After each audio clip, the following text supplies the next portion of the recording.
Yom Rishon, today is Sunday. It's Chav Kislev. I want to mention, because a lot of people come only on Sunday, that tomorrow is Tes Kislev, which is the birthday and the Histalkus, the Hilula of the Mittler Rebbe. And the following day, which is Tuesday, is Yud Kislev, is the Chag HaGiula of the Mittler Rebbe. So whether you're going to be here or you're not going to be here, you should mark the days. If I'd be in a different mood, this is part of Minhagei Chassidim. Especially on Tes Kislev, right? Tes Kislev, you put a tablecloth down, you put licht. Maybe you should serve a little bit of a better meal.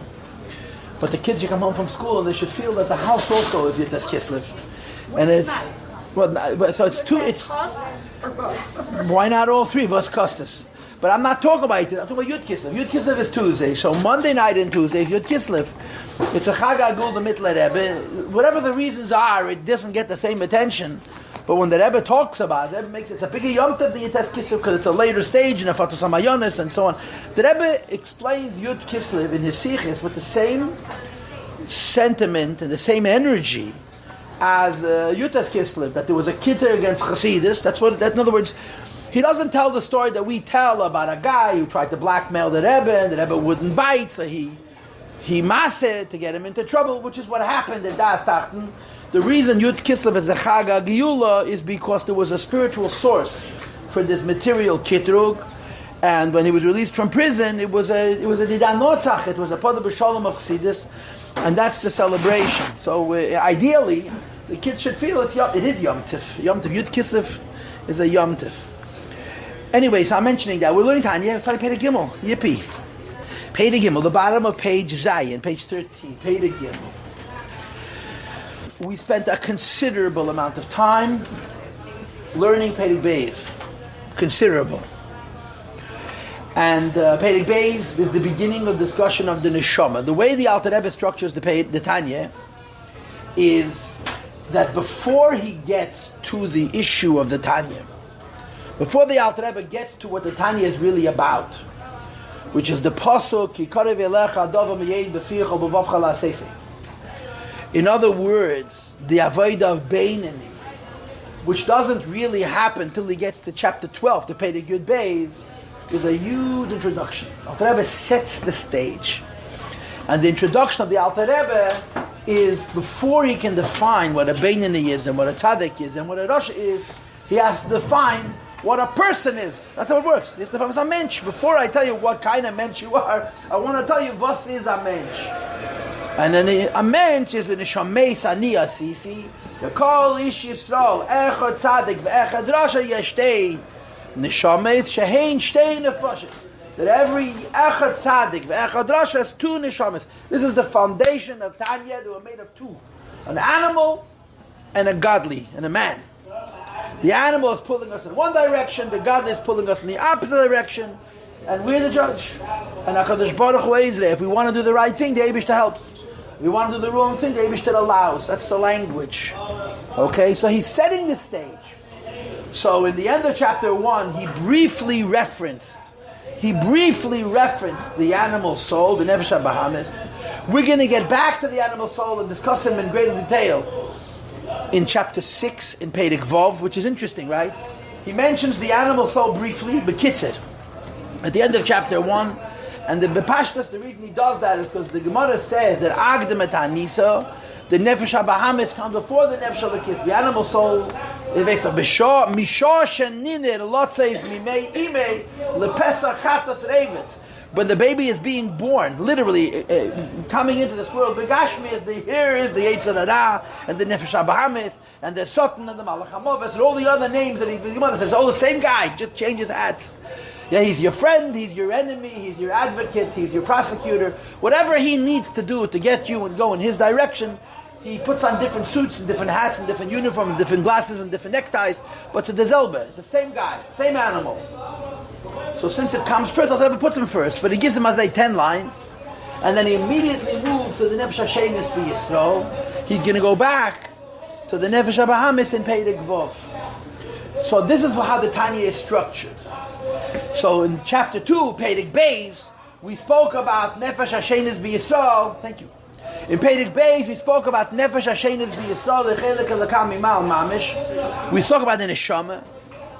And basically, and the word basically is a very bad word, because Chachamim, smart people, use the word precisely and not basically. Nevertheless, basically he discussed what we call Etzem HaNeshama.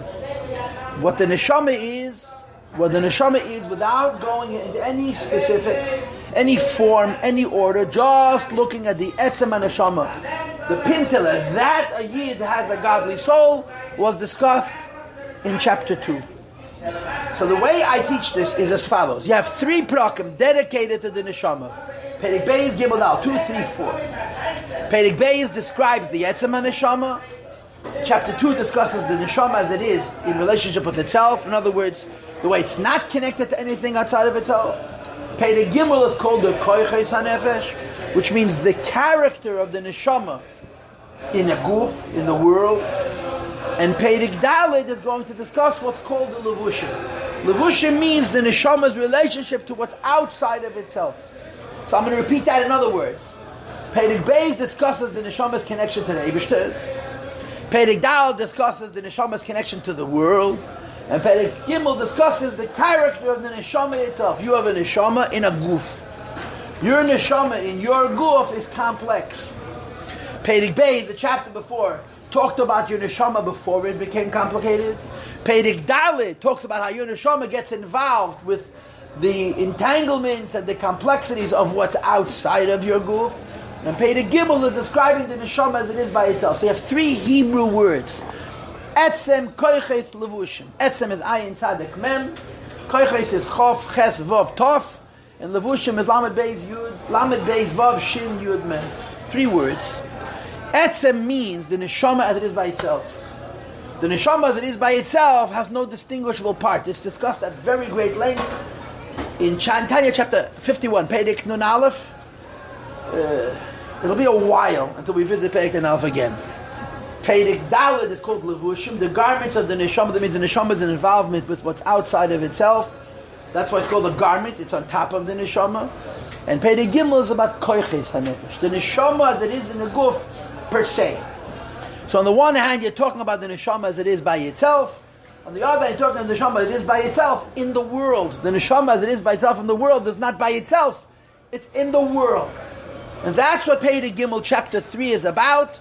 Defining what a neshama is in a guf by itself. That's the aspect. Now, Perek Gimel, if you will, and the Tanash Reid Nazeh, is incomplete. Perek Gimel does not discuss all the koiches.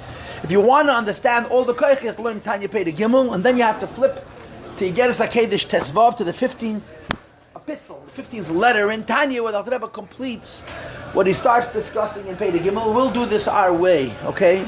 But I want to start today's class by translating the word koyach, or translating the word koiches, okay? So now that I told you what I want to do, I want to repeat again everything I just told you one more time, okay? The discussion on the Neshama is divided into 3. The first discussion on the Neshama is in chapter 2, which is basically describing the Neshama as it is in Gan Eden. It's describing a Neshama as it exists by itself, in relationship with itself, and has nothing to do with the world. And it says in Tanya Perek Nun Aleph, in chapter 51, the Alter Rebbe is going to explain that this neshama is koyach, ruchni, echad, poshut, has no parts. Chapter 4 is going to talk about levushim, the neshama's relationship with the world. And Perek Gimel, the chapter which we're going to be discussing now with the Eibishter's help, is describing the neshama in a guf in relationship with itself. The neshama in a guf in relationship with itself has what's called koiches. With each other? With its own self, not with each other. With each other it's called levushim. One Jew talking to another Jew, you have to use words or actions. That's outside. The neshama in his relationship with his own metzius. That's it. That's right. While it's in the body. So I want to translate the word koyach. I'm giving you 3 translations. The most important translation of the word koyach is a tool. The most important translation of the word koyach is a tool. Tool? A tool. T-O-O-L. The second translation of koyach is a power. And the third translation of the word koyach is the potential. Now let's go backwards. What is the meaning of the word potential? Not actual. That's what the meaning of potential is. It exists potentially, it does not exist actually. A human being has a brain, he doesn't know anything. A human being has a heart, he doesn't feel anything. He has to develop all of those things. It's one of the natures of Elam Hazeh, one of the natures of this world. And it's even true of the neshama that comes from another world. When the neshama comes into this world, he becomes koyach. In Gan Eden, there's no such thing. In this world, it's the only way it is. Koyach has a last name. The word koyach, which means potential, has a last name. And I'm not making this up. This says in Kisvei Arizal, and it's brought in Chassidus. The last name of the word koyach is choser poil. Choser poil. A potential that is lacking its own actualization. The full translation of koyach, if you're giving the third translation of koyach, which is a potential means I am unfulfilled. And I don't mean this in the psychological selfish sense, I mean it in the true absolute sense. I have a lot of possibility, I've not done anything with it. A child is born, they're a clean slate. It's blank. Koyach is choser peil. The third translation of the word koyach, which I'm explaining first, is that it's a potential. And everything you're going to do with this koyach has to happen in this world. You have to create it. You have a mind, learn Teda. You don't learn Teda, there's no Teda in your head. In Gan Eden, if you have a mind, it's full of Teda, because ein koyach hasapayah l'mayla. There's no such thing as a potential. In the realms of godliness, it's not actualized. If there's a pot, it's full. You understand? That's how it is in Gan Eden. And in this world, if there's a pot, you hope it doesn't have any holes. So when you put something in, it'll stay. That's the third translation of koyach. It's potential, and of course, critical to understanding the word potential is that it's lacking actualization. The nature, what is the reason why the nature of this world is, to many people, sad and depressing? Because you always need, you always want. The Eibishter created a world where you always need, you always want. Nothing is given to you. Everything you have to go and get, and everything takes effort. And you got it once, you got to get it again, and you have to get it again, and you never have it in such a way that you don't have to seek it again. It's created a world of chesaron. And in this world of chesaron, there's a possibility to learn Teda and do mitzvahs and create eternal things. But this is the Taish Koyach. Now, let's go backwards. What's the second translation of the word Koyach? A power. Now, the word power is a far more positive term, because Koyach means, even though it exists potentially, it's a real potential, right? It's not, I'm missing ideas. And it would be nice if I had them. I'm missing the ideas, and I have the power to go and get them. So the second translation of the word koyach is, so to speak, an answer to the first idea of koyach. Koyach means that everything exists potentially, but koyach also means everything exists with the possibility of its own actualization. I'm not having potential that's lacking an actual, and that's the way it's going to stay. I have a potential, and I have the power to reform. I have the power to change the potential. I'm in a position to actualize my potential. So the second translation of the word koyach is a starkheit, is a kraft. It's the ability, it's the power to go and get what it is that I lack. And of course, you have choices, and you have to choose what you want, and you have to go and get it. Maybe should be batzlacha, and it should be according to the Ratzon HaElyon, which is ultimately the Ratzon HaTachton also. So that's the second translation of the word koyach. Okay? Again, the third, going backwards, the third translation of koyach is everything is potential, nothing is actual. You have to get everything. And the second idea of koyach is, but you have the power to go and get it. But then you get to the first translation of koyach, and this is the most important. Koyach is a tool. Now this is a bit tricky. You know why it's a bit tricky? Because you have two sets of tools. You have the tools of the Nefesh HaLekis, and you have the tools of the Nefesh HaBahamis. It's two sets of tools. It's not one set of tools, it's two sets of tools. But nevertheless, the following statement is true. What do we know about tools? What do we know about tools? Does anybody know anything about tools? Huh? That's right. Tools have no conscience. Tools have no interests. Hammers don't care if they stay in a box, or if you use them to knock a nail or crack open a coconut, or to break a window, because that's only a tool. A tool depends on an ummah. Someone who picks up that tool and chooses to use it and chooses how to use it. And this is critical, especially in times in which we live, to understand that the koiches hanefesh, the tools that the Eibishter gave us, are exactly that, a tool. Right? The example they always give little children: fire is a good thing or a bad thing? Giving a child a razor blade is a good thing, or razor blades are useful? If razor blades wouldn't be useful, they would not have been created. But a razor blade has to be kept in a sheath, has to be kept in a protective envelope, and out of the reach of children. Why? It's mean. It's not nice. Your child wants to play with a razor blade. Why can't the child play with a razor blade? And of course the answer is because razor blades are not going to decide what they cut. And the person who's responsible has to determine where the razor blade goes and how the razor blade is used. That's such a tool. So a person has a mind. The mind is not a judger of right and wrong. In the Lashon of the Rebbe, the mind can tell you what's true and false, but the mind can't tell you what's right and wrong.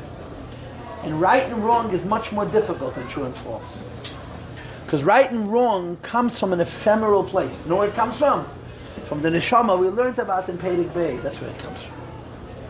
The neshama of Perek Beis, which is connected to the Eibishter, and it's connected to the Eibishter, it has a sense of purpose and a sense of direction.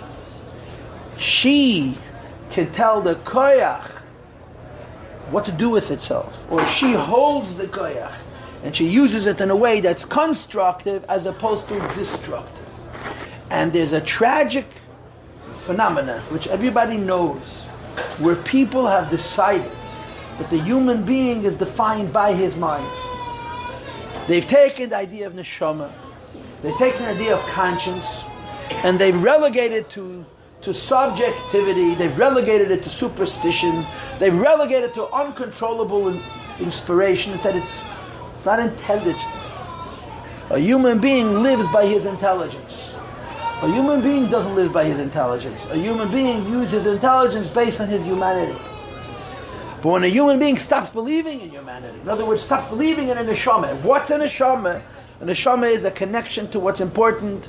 You know, in the classic language, a human being was created in the image of God. Makes Jews different of a yid, or lahav nishka yid. A non-yid is created in the image of God. The image of God is not his intelligence. The image of God is his God, his sense of right and wrong, the ultimate compass, the ultimate moral compass, and ethical compass, and compass of life, which comes from deep inside a human being. We all were born with it.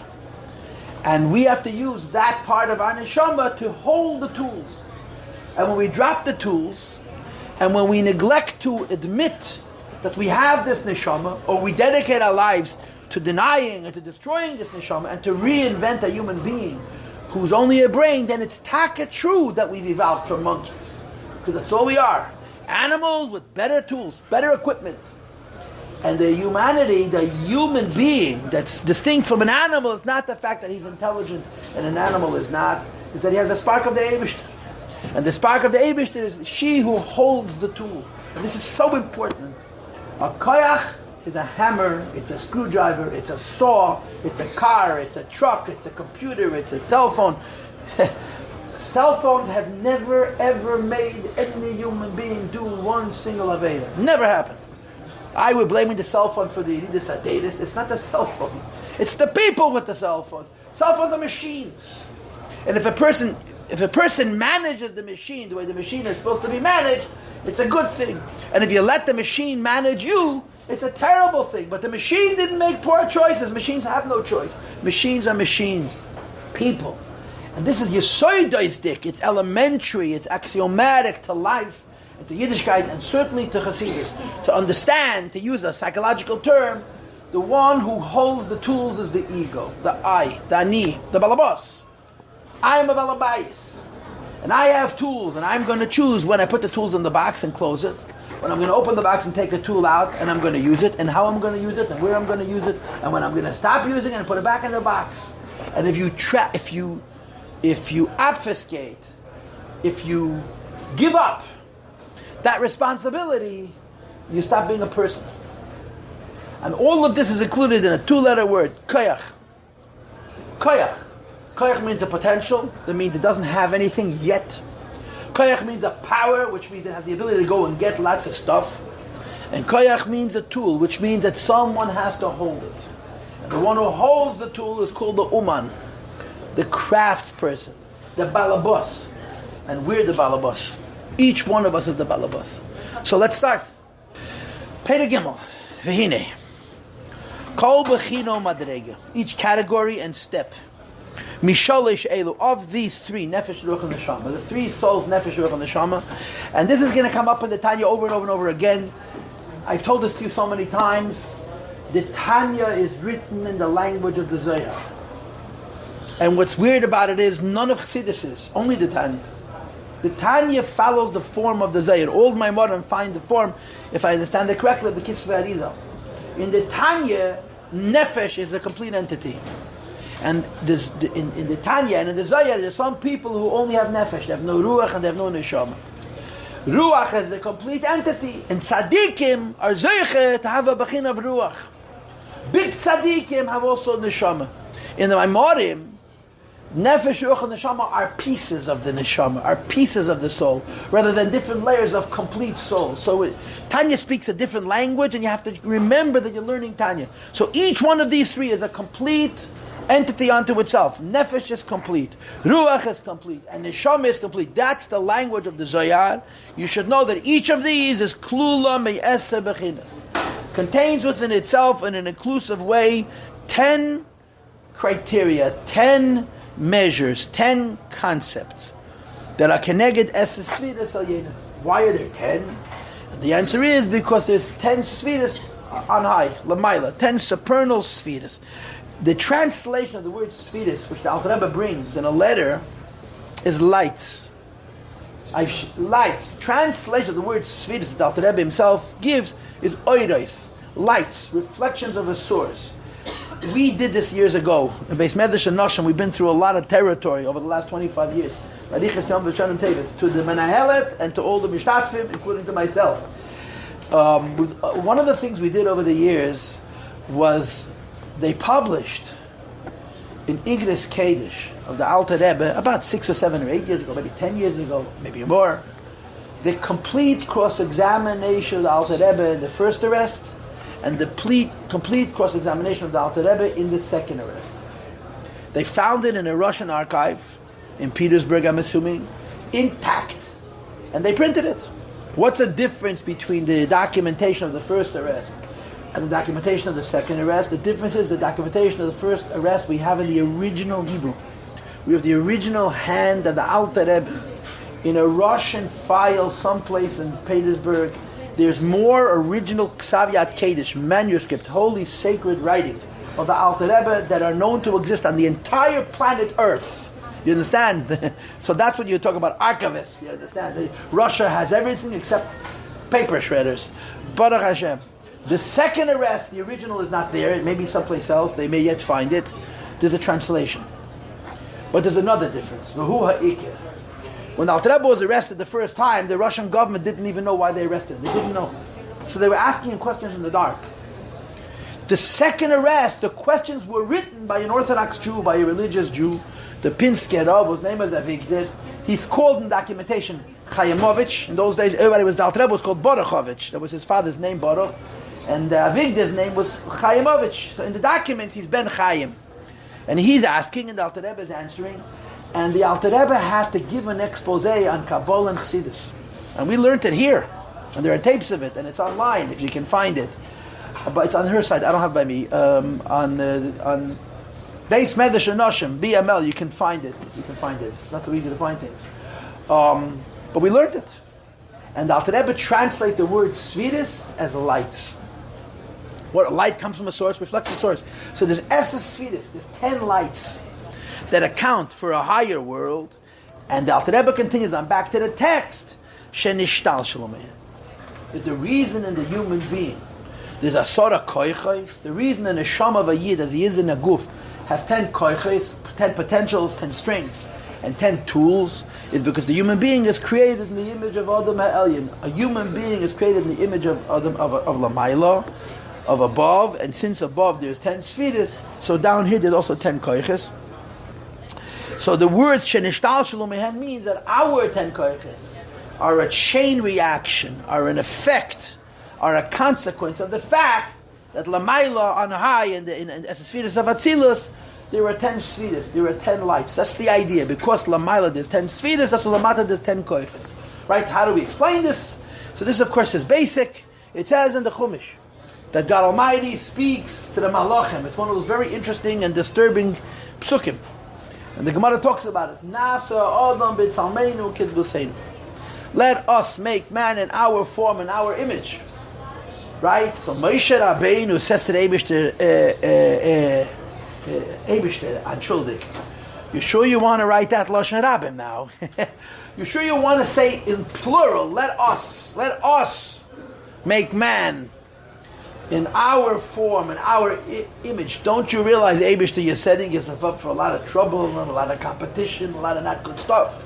And the Eibishter says to Moshe Rabbeinu, save, you write what I'm telling you. Someone wants to misinterpret it, that's his business. But that's how it's supposed to be. Rashi says it's anivas.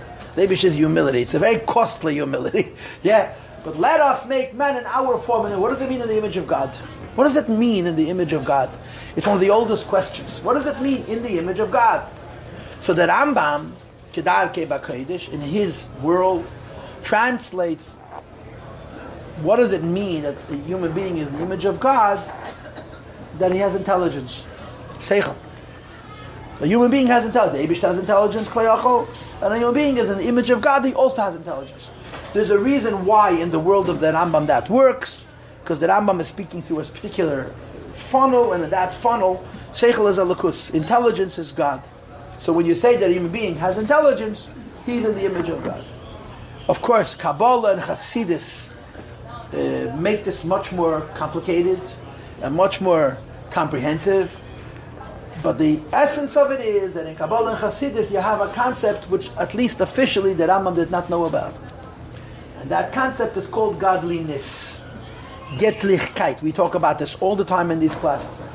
There's the Eibishter and there's the world, and in Kabbalah there's something in between that without Kabbalah you don't have. It's not the Eibishter anymore, it's not the world yet, it's called Eibishterliness, Hashemliness, godliness, Getlachkeit, Elakus. And in the language of the so-called smart people, we call it Ein Seif, as opposed to Ein Tchila. Godliness. So we translate that when it says in the Pasuk, let us make man in our form, and in our image, it doesn't mean we look like God, because God doesn't look like anything. It means in the form of the Spheres. Es Spheres ha'ayenis. And it makes it much more orderly, it makes it much more comprehensible, and it explains it in a way that answers many, many questions and introduces a whole bunch of new ones, yeah? But this is how it is, Al Pi Kabbalah. We're created in the image of God, doesn't mean the image of God. It means the image of godliness. What's Adam HaElyon? The way, I'm sorry? The Spheres. Adam HaElyon, the way the Eibishter Kvayochel reveals himself, manifests himself in a tzura of Adam, we're created in that image. The Eibishter creates a world. But before the Eibishter creates a world, there's a sikha from the Rabbi. Before the Eibishter creates a world, he creates a relationship between himself and his world. There's a sikha from the Rabbi. On Rambam, the very beginning of Rambam, right? How does the first sentence in the Rambam begin? The first halacha, Yeseda is Amud HaChochma, this is the foundation of all foundations, the pillar of all wisdom. Leida, to know that there is sham. Nobody knows what to do with the word sham. A first cause, matzurish, a first cause. Then it says, Nimti gives existence to all existences. Everything that exists. Then comes another halach, which is really strange.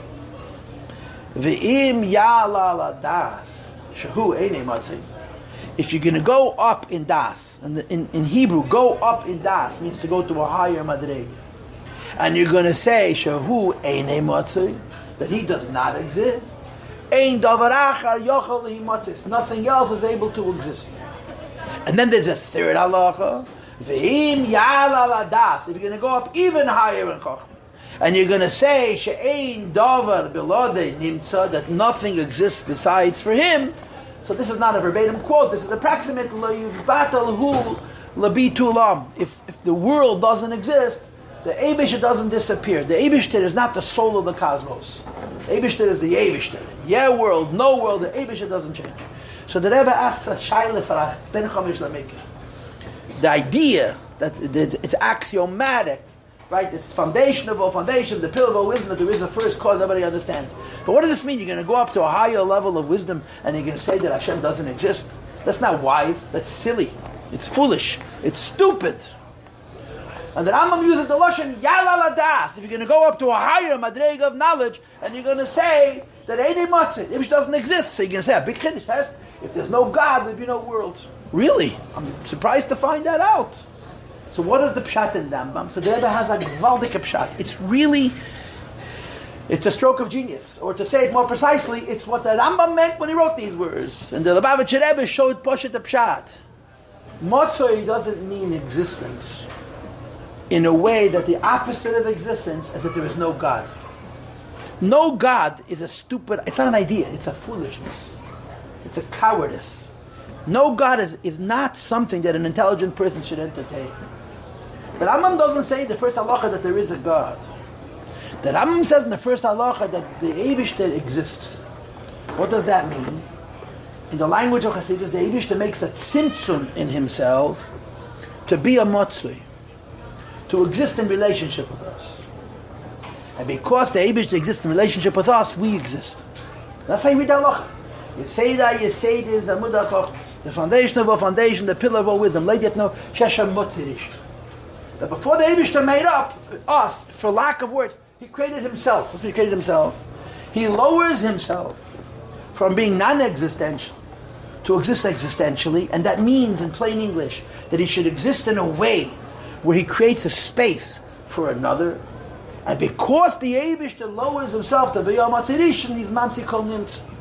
We exist in a real way because they're relating to the Eibishter as the Eibishter is relating to us. If you're going to say that the Eibishter Kvayachal does not make a tzimtzum in himself to be a matzadishim, that the Eibishter creates the world from his truth of Einei Matzah, in other words, Hashem does not lower himself to put himself in a relationship with us. The world could exist, but it would be a lie. Not there wouldn't be a world. The world would exist, but it would be a lie. You have no reality. The reality of the world is not because the Eibishter makes us.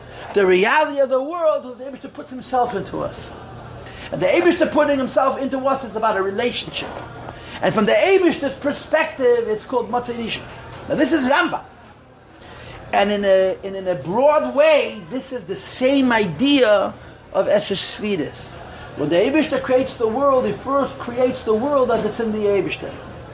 And the world which the Eibishter creates within himself is the basis for the world Kayach, which he creates outside of himself. So the Rambam said, the Rebbe says in Tanya, Nishtal Shalomeyeh. The world that you know and the world that I know is in the image of the world that the Eibishter created within himself first. And he created the world in that image. A human being is created in the image of God. That means the human being created in the image that the Eibishter created inside of himself of the world that he would create afterwards. This is the Eibishter. Yes. This is the Eibishter lowering himself, Fayochel, to the Madrega of Batzah. Not the Rebbe went shot in the Rambam. It's incredible. It's such goyness. It's such goyness. It's such an incredible revolution. And it's Poshet, once you hear it, it's Poshet the Pshat in the Rambam. The Eibishter created us in his image. He lowered himself to have an image. And then he made us in that image. So not only did he make us, he made us in a connection with him. And that's the Taich, Nishtal Shalomehen. A human being has faculties, koiches. He has 10 of them. And the 10 faculties that a human being have are in the image of the Eibishter. But not the Eibishter. The Eibishter has no image. Eibishter linis, which means the Esses Svidus, a lakus, in the tzir of Adam, he created us in that image. And by creating us in that image, not only we exist in a way that we have a connection to, we have a shaykhis with the Eibishter. And that's the taich, Esa Keiches HaNefesh. Is that the same as Orion? In general, not in specific, but in general. So let's read it from the beginning again. Peir Gimel v'hine. Kol bechino madrege mishalosh elu. Each category and each step. From these three. Nefesh was the metzias unto itself. Ruach was the metzias unto itself. Neshama was the metzias unto itself. Klula miyasa bechinas. Includes 10 faculties, 10 aspects. Okay, we'll see what those 10 faculties are next week. Keneged es sfiris alyenis, which corresponds to the 10 supernal spheres. And again, how am I translating? The supernal lights. And supernal lights doesn't mean the Eibishter. It means Eibishterliness, a shine of the Eibishter that manifests in 10, which is the beginning of the world. And the worlds are created in that image. And ishtal shalumayim, that everything that exists down here comes from those Esespheres. And that's the Taj B'Tzalmeinu Kid Museinu. The Taj B'Tzalmeinu Kid Museinu is that the Eibishter created an image for himself. In other words, the Eibishter created the world as it's a godly thing. And then he created us in that image. And by doing this, there's not only a world, but there's a world that has a relationship with the Eibishter, because the Eibishter created that relationship between the way it is in the Eibishter and the way it is in the world. And in general, these are called Esekoiches, the 10 faculties of the Neshama. Okay, we'll take a break.